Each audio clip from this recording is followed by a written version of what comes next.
అంతటా దేవుడు నిండి ఉంటే ఈ విగ్రహాన్ని ఎందుకంటే ఆరాధించడం హిందూ మతంలో ఏమిటో నాకేం అర్థం కాదు. రాతి బొమ్మలో దేవుడు ఉంటాడా అన్నాడు. మన్నించండి మహారాజా, మీ చిత్రపటం ఏదన్నా ఉందా అన్నాడు.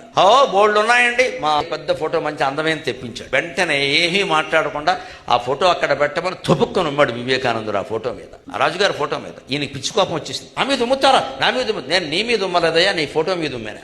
అది నా ఫోటో అన్నాడు. నీ ఫోటో మీద ఉమ్మితే నీకెందుకు బాధ కలిగింది? అది నా ఫోటో కదా అన్నాడు. నీ ఫోటో మీద ఉమ్మితే నీకు బాధ కలగడం నిజమైతే దేవుడు బొమ్మ దగ్గర పువ్వు పెడితే దేవుణ్ణి చేరుతుంది అనడం ఏమైనా అనుమానమా? నిజమే కదా, నిజమే కదా. ఇది విగ్రహారాధనలో రహస్యం. మరి అవమానం నిజమైతే సన్మానం నిజమే కదండి. మామూలుగా ఏదైనా ఫోటో కింద పడితే వేరే విషయం. దేవుడు ఫోటో పడితే మనం ఊరుకోలేదు. దేవుడు ఫోటో వరకు ఎందుకమ్మా? మన సంస్కృతి ఎంత గొప్పదంటే ₹10 బిళ్ళ కింద పడితే కళ్ళకు అద్దుకుని లోపలేసుకుంటాం. ₹10 ఏం వస్తుంది? ఏమి రాకపోతుంది లక్ష్మీదేవి. అలా అలవాటు చేశారు చిన్నప్పటి నుంచి. ₹1 బిళ్ళ అలా కళ్ళు తీసుకుంటా కళ్ళకద్దుకో. అదే మన విగ్రహారాధన అందుకే చేస్తాం, పిచ్చేళ్ళం కాదు మనం.